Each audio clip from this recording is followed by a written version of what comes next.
Hi folks, so we're a week on from the British Natural Bodybuilding Federation British Finals. They took place at the Liverpool Echo Arena. We had almost 140 competitors taking part. Possibly one of the best British finals to date, and I don't think it's too far-fetched to say that it's probably one of the best amateur contests, if not the best amateur contest in the world. So if you were looking to win or place in your class, you either had to bring absolutely brilliant package of conditioning, symmetry, size, or you had to be bringing some great genetics to be in the mix there to take a title. Now, before I get into it here and start talking about a few of my highlights and reporting on some of the competitors that took part in the contest, I just want to say a few things. And all these opinions are my own opinions as well, just before we get into the rest of this stuff here.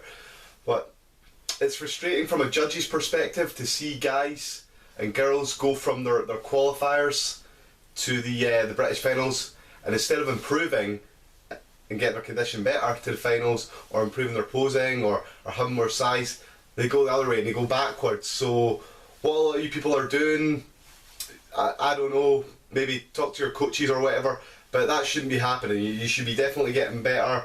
Maybe have a little bit look at what you're doing after your contests. Don't eat so much junk or whatever, especially if you're first time competitors, and hopefully this sort of thing won't happen. I know it's a long time in between the qualifiers sometimes. I think the Scottish Championship can be about 8 or 9 weeks, and that's a lot of time to sort of deal with there. But the best piece of advice I can sort of give you is to maybe take some sort of, I hate to use the term, but reverse dieting approach. So just have a little bit of food after your contest. Don't go mental, because that's where a lot of people go wrong, and they put on lots of weight and then they're chasing it, trying to get the weight back off again. So just increase your calories slightly after your contest, and then when you get up to a certain point, you're going to have to start taking them back down again, and hopefully that's going to help you hold out your muscle. Likewise, another thing at the British finals, I'm seeing a lot of guys who are going on stage, and a lot of girls as well, and they've kind of got like a bloated look to their physiques, especially in between the morning show and the night show. And a lot of these classes are really tight, and it's worth noting that the night show is always judged. So if you can be tight from the morning to the evening, that's going to help your chances. And I know some people improve from the morning to the night, and that's just a case of sometimes of them just drying out a little bit, they get a bit more dehydrated, or they're not as nervous and they improve that way. And some people go a little bit ahead. I mean, it's hard to hold that crisp conditioning all day, but they don't tend to go that off. I mean, it's normally only 1 or 2%. But I'm seeing some people who are going from looking maybe in contention to bloated and way out of contention by the evening shows. So just remember, the night show's judged. Stay away from the chip bar or McDonald's or whatever it's doing. And for the love of God, people, remember that nutritional science is more than just the sum of protein, carbohydrates and fat. If you eat a load of pizza, what does pizza do to you? It bloats your stomach. It's going to sit in you. So stay away from things like pizza, I mean, rice cakes, these things. It's just puffed rice. You may as well be eating sugar puffs. Okay, so just some advice there. It's because these things are frustrating to see, and we want to see everyone competing at their best. So without further ado, going on to talk about what I thought were some of my highlights and some of the competitors that really stood out for me during the weekend there. So we start with the oldest guys. We had the over 70s class, and I should say this about the over 70s, 60s, 50s and the 40s.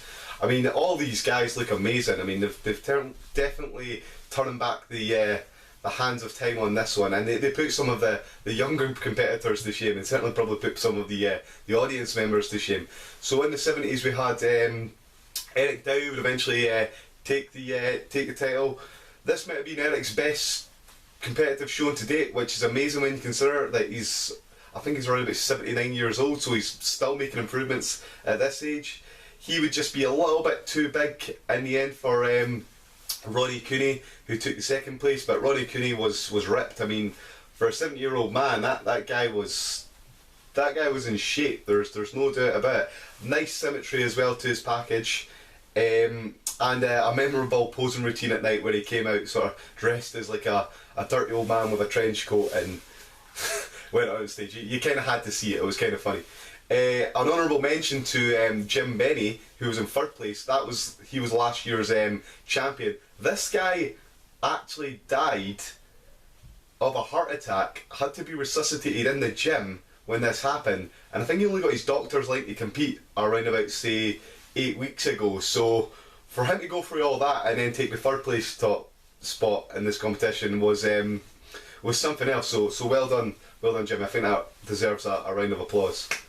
So moving on to the over 60s class, this was a really close one. It was 3 competitors that were going for this. Well, I think there was about 6 guys in the class, but there was 3 guys that stood out, and it really could have gone to any of the 3 guys. It'll be really interesting to see what happens when they go out to the States and they all compete for this title again. So you had Dave Driscoll. He eventually took the top spot. Richard Taylor was in second, and Denton Wilson was in third spot. So Dave probably had the most muscle of any competitor in the class, had really good condition, but not quite as nice a shape as Denton or Richard Hooley. Richard Hooley, great from the front, good conditioning as well, but just a little bit weak from the back. That's really what probably let him down in the end. And then Denton was in third place. Denton probably the best shape of all the guys. Always does a great posing routine, great crowd pleaser, does the moonwalk and does the rope stuff and everything like that. Really cool. I think we're going to the States. If Denton sort of brings it, he could push. He could definitely flip-flop around any of these guys and maybe move into top spot Denton as well. Worth pointing out as well, Denton, we're talking about guys who are making improvements. Denton's brought his legs up, so well done to Denton. This has always been the sort of thing that's been holding him back for a few years, and I couldn't believe it when I seen him earlier on this year, and I was like, wow, this guy's he's brought up his weakness, his legs. And again, this is in the over 60s class, so it just goes to show that if you put the work in, then you're going to get the rewards. Moving on to the 50s, again this was probably a three-way battle. We had Rick Waters, previous former champion, Robert Rodney, previous former champion, and we had Andy Turner. So three-way battle, I think it's fair to say. Rick, he would eventually take it. Probably had the best combination overall in terms of size, conditioning, as well, and presentation. Robert Rodney would be second. He probably the best symmetry in the class, really nice muscle bellies, large man, but just a little bit soft in the end, and the conditioning and combination of presentation that Rick bought was just enough. And then you had Andy Turner. Andy Turner was ripped to shreds. He was probably in the best shape of the 3 guys.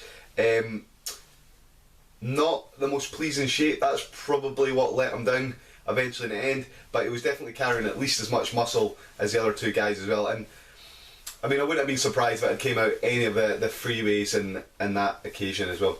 At 4th spot, I should mention Gus Fisher. I mean, wow, that guy was huge. What a big man, eh? What a big man. Not quite as well conditioned as he was at the qualifier, and I think he mentioned he had gone on holiday or something like that about halfway through his contest prep, so it definitely didn't help him. But if he ever brings it, he'll be a real contender for the top spot. Moving on to the 40s, this was another freeway battle, another really close class here. So Ben Scrivens would take the top spot. We had Rob Mason would be in second, and then David Hennessy was in third place here. So if we start from the third place spot, Dave Hennessy, most conditioned guy in the class. His back, I tell you, was granite. He's probably got one of the best backs in the whole show. Really well conditioned. Big legs, good arms, but not quite as nice in terms of structure as Rob Mason or Ben Scrivens. So I think that's what really let him down. I think again that would have been a close one on the judges' scorecard. Either of these 3 guys probably could have took the top spot. Rob Mason was second, one of his best backs to date, I think. Really nice classical physique, broad shoulders, sweeping sort of quads. Kind of reminds me a little bit of the IFBB pro bodybuilder Dennis Wolf. He's kind of just got that little bit of structure. Not as tall as him, but he's kind of got that sort of structure about him. He's got some really nice poses as well. When he hits his front lat spread, because he's so broad, he kind of overpowers a lot of the guys in the field as well. So really, really good physique, good conditioning that he brought to the stage, and he'll be going out to the States to compete in the Masters class. So be interested to see how he gets on. Top spot Ben Scrivens. Ben would actually not only take this class, but would go on and win the overall Masters title, which earned him the pro card. Ben, great big chest, great big legs, good back as well. His tan was a little light, I would say. If it had been a little bit darker, it might have helped his condition stand out a little bit more. But he was probably the best combination in that class of condition, muscle, size overall. And then when they were fighting it out in the overall Masters, I think Rick maybe did himself a little bit of disservice, because they were joking around a little bit, thinking that the younger guy was going to win it, and he was standing in his way, he was doing his poses and pushing him out the way, and all the guys were having a bit of fun up there. But it was actually closer than you would have thought. It would have been, because Rick was carrying as much muscle at least as or had at least a good as package as Ben there. So it was closer than you would have thought. But well done to Ben. Say he's won the pro card now, so he'll go and compete in the Pro Masters, and if he can really bring it up another couple of notches and get a little bit more detail in his physique, he could be dangerous going out there to the finals, and I'm looking forward to seeing what he's going to bring. So moving from the oldest classes and going to the younger classes now, with the teens, this was a real highlight. There were some really good competitors in this class. Top would go to a lad called Tom Woods. Tom for me was probably the standout competitor. I mean, the other classes I've mentioned, it was really close between the top three, but I think Tom really stood out in this class. Loads of muscle, great big legs, big chest as well, broad shoulders, decent from the back, and it was hard, really hard. He had great glute ham tie-in, his hamstrings were diced, glutes were diced. I mean, rarely do you see junior or teen or masters or Mr. competitors getting this sort of shape, and this guy deserves kudos for bringing this sort of shape. So really impressive. Rudy Boateng was second. Really pleasing structure, really nice. He's got great skeletal structure, broad shoulders, tiny waist, and he's got great insertions as well. So if he can bring his legs up a little bit, they'll sweep a little bit more as well, which will really help his X taper as well. Conditioning wise, probably as good as at least any other competitors, but the symmetry that he was bringing to the stage was just too much for other guys, and he could be dangerous if he decides to keep doing this in years to come. There was a bit of hype coming out in this class about the third place competitor, Steven Stevanovis, I think it is. I'm sorry if I've got that wrong, Steve. Steve was huge at the qualifier. He didn't look like a teen competitor. I mean, he looked like he should be in the juniors or something like that. So a lot of us thought going in that this guy was going to take the class, but again, as I was saying at the start, from the qualifier he actually kind of went backwards. He went from being diced to being kind of soft, so whatever he was doing didn't really help, and his tan was kind of yellow as well, which didn't really help his case as well up there. But still, really big competitor, really complete, just a bit too soft in the end. Another competitor I was a little bit disappointed to see as well was AJ Morris. Now, I seen this guy, I think it would have been at the Midlands show. I didn't think he was maybe that he could win the teen title, but I was really impressed with what he brought. He was in great shape, posed really well, really polished. So it's just a shame to see a guy who probably could have been in the mix, and if he had brought what he brought, he might have been pushing up to second or third spot at the qualifier, but kind of went a little bit off it. But I'm sure he's going to rectify the issues that he had, and going forward he's going to make the improvements, and he'll no doubt be a great competitor for the future. So moving on now to the first of the women's classes, the physique. So women's bodybuilding. Now, I've been quite critical of this class in the years because I don't think it's produced quite the strength and depth that I think it should do. I mean, there's bound to be tons of great natural bodybuilding females out there, but they just don't seem to be rocking up to our stage. So it was great to see a really good three-way battle for the top spot for this one. So we had sorry, I'll get my notes. Susan King, Sharon King, and Julianne Rooney. They would be fighting out for the top place spot in this one, and it probably could have gone to any of the three of them really at the end of the day. And actually, the girl that came fourth, Christina, she if she was had brought what she brought out of qualifier, again, this is someone that went from being ripped to soft, then she could have been really in the mix as well, because she's got great big legs and broad shoulders and good V taper as well, so that would have been interesting. But Suzanne, most muscle in the class, big arms, big legs, just a little bit untidy in terms of her structure and her posing, and if she gets herself in slightly better condition, that could really help her refine her physique that little bit more. That'll maybe help her structure a little bit, it'll maybe bring her waist in, that'll help her out. Sharon King and Julianne Rooney, that was an interesting one, because Julie was ahead as Sharon at the qualifier, and then obviously it's changed for the finals.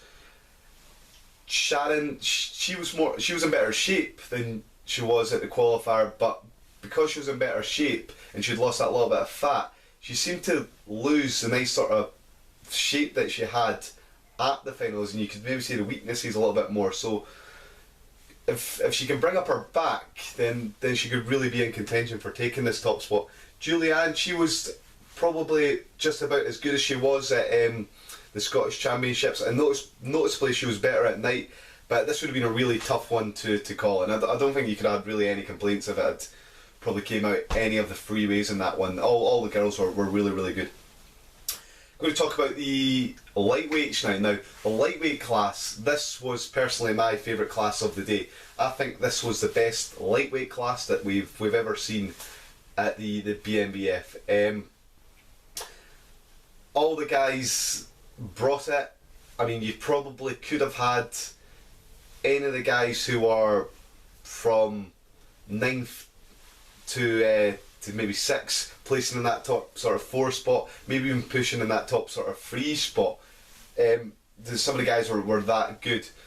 Top spot went to Carlos. Carlos had a beautiful physique, and I remember seeing him at the qualifiers and thinking, if this guy nails it, then he'll be dangerous, because he came third on that day, and he did. So he was one of the guys that got better, so that was obviously part of his strategy. Came out and done this beautiful posing routine where he came out, stood in the middle of the stage, stretched his arms out like a crucifix sort of pose, and then pirouetted really, really slowly. It was such a nice routine, really, really nice way to present himself in there as well, because he has got like a classical looking physique. Great abs, really nice legs, small joints, really tidy. It was close between him and JP Malabar in second place. I don't think we've quite seen the best of JP just yet, but JP had brought more size than he's ever brought before, so kudos to him for bringing that. And that's going to be interesting to see how it sort of changes going on, if you guys can sort of, how it's going to play out when you go out to the States. Third place, Marcus Lee. Marcus has got great potential. If he had brought it and been in good shape, then he could maybe win the whole show. It would have been a tough one with him, between him and Shane Raymond, but he's carrying that much muscle. He doesn't look like a lightweight competitor. Huge arms. I mean, it's ridiculous. When he does that front double bicep pose, and he does a great sort of Arnold pose when he hits the shot on his side like that, and you can see the arms, see the size of his biceps there and his triceps. Legs are huge as well, big chest. Marcus is so good that he was able to turn up as soft as he was, because there was other guys in greater shape, and normally if you're this soft then you can't place, and he still placed third. That's how good he is. If he improves his posing and brings more detail, well, how much he can really improve from now in 6 weeks time, I don't know, but he could cause some upset if he goes out to the States and competes in the lightweight class. Fourth, shout out to Pete McDougall, well done mate for taking the 4th spot in a tough lineup. Probably the best we've seen you to date, so well done on that one.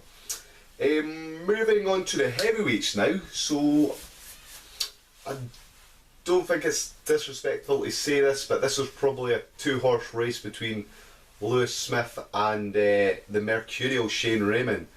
Shane's been trying to win a British title now, and he'd always maybe been a little bit too soft, and that's the reason that he didn't manage to take the title. But there's no doubt the guy had potential. I mean, and this is what he brought on the day. He brought potentially a fantastic physique, because he's just, for me, he was a little bit too soft.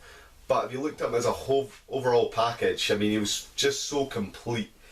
He comes out, he does that front relaxed pose. There's very few guys to be better than him in that front relaxed pose in the whole show. Great big chest, round shoulders, huge legs. When he turns to the back and he does that rear lat spread, he's like got a big turtle back. Really impressive. And his conditioning was enough.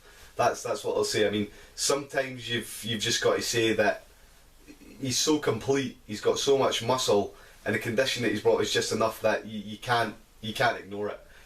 Lewis Smith, second place. Well done to Lewis. This was probably best package he brought to date. He was shredded, and noticeably at night time it was even better. I'm not sure if that package he brought at night, if he had brought that during the day, if that would have been enough to sort of change the odds in his favour in the judge's opinion. It would have been interesting, but in poses he made Shane kind of look a little bit soft. Lewis does this great shot where he puts his hands on his hips and he hits the most muscular. You see all the detail he's got in his physique. It shows off all his strengths. A really great pose from. Great big chest he's got, big shoulders, big legs, great abs as well. But another shots when he was posing next to Shane, when he hits his sort of front double bicep and his rear double bicep. Shane's so strong in these shots. A little bit of a problem there with the recording equipment. So, as I was saying, Lewis, really detailed competitor, really strong competitor. It was just that Shane was strong where Lewis was a little bit weak, and that's probably what tipped the balance in Shane's favour to eventually go and take the class. After the top two, probably any of the guys in the top five could have maybe been placing anywhere in that third spot. So you had Theo, Ken, and you also had Ali Stewart as well. Any of these guys I think could have flip-flopped around in these places, and I think they were probably a little bit ahead of the field as well after that as well for the fifth place spot. So it would have been hard for other guys outside of the top six, I think, to maybe move in there, especially when I was looking at some competitors who seemed to sort of they went from maybe being in contention to push the top six, maybe even getting that fifth place spot, but at night they kind of went a little bit off and they're a little bit bloated. So we went in the overall. That was a close battle, probably between Peter Bataille and Shane Raymond, and again similar sort of circumstances to the heavyweight. Shane's just so complete that you couldn't ignore what he was bringing. So much muscle. Peter Bataille, a lot harder, but just not quite big enough to push Shane and to take the title. So Peter can get a little bit more size, and that's going to help him. He'll be a strong competitor when he goes out to the States as well to compete in the Amateur World Championships. Finally, we're going to talk about the pro class. So DFAC British Grand Prix here. This is always a highlight of the calendar for me. Great class as always. We had Dave Kay, Baz Cunliffe and Daz Cooper. Dave would eventually take it, and I mean, what can you say about Dave that's not already been said before? I mean, if you've ever seen any of his pictures or ever seen him in the flesh, you'll know how good he is. And Baz and Daz, I don't think it's unfair to say this, we're up against it really to try and turn Dave. That's how good Dave is. He's one of the best competitors in the world, and certainly probably along with Nathan Williams, he's one of the top two competitors in the UK just now. Dave, a little bit more size than he brought last year. His physique, he's clearly been working hard in the gym. You noticed he had a little bit more back thickness, a little bit more size in the top half. That will really help him when he goes out to the States. And he brought his sort of trademark condition as well. And I know he's going to be even sharper when he goes out to the States. So good luck to him when he competes in that elite class. I know he's going to try and take on Siobhan Cunningham and try and win this world title eventually that's been eluding them for so long. We had Baz and Daz. Now, if we start with Baz, I think this might be the best Baz I've seen to date, because he started his diet a little bit later, I know this, and he wasn't quite as ripped as he's been in the past, but because he wasn't quite as ripped, he had a little bit more size in his frame still, and I think it helped his shape a little bit. Daz has got some great shots. I mean, does his rear double biceps, really good, great from the side. His only weakness is really where Daz is strong, and that's in his legs. So Quadzilla, Daz Cooper, great poser by the way, and I really loved your routine. That was really cool. Your Game of Thrones posing routine. Quadzilla, say massive legs, really thick, and it's just time, I would say. I mean, Daz has been training that a little bit longer, and that's the reason that he's got that little bit more muscle on his frame and managed to push him out of the way. Push Baz out of the way into the third place spot. But no, great showing from these two competitors. Really interesting to see how these guys get on when they go out to the States. If Baz can improve from his fourth place showing last year, I know we'll be looking to do that. And Daz, if he can actually manage to recapture the title from Steve Subcliss, who won the Masters World last year, who in himself, Steve's a great competitor. Really exciting to see the guys jump out into the audience. They were up on the judges table, they were running about up the aisles, people were taking photos. It was a lot of fun. It was really cool when they were doing their posing routine, and well done to all three guys. You just put on a great show.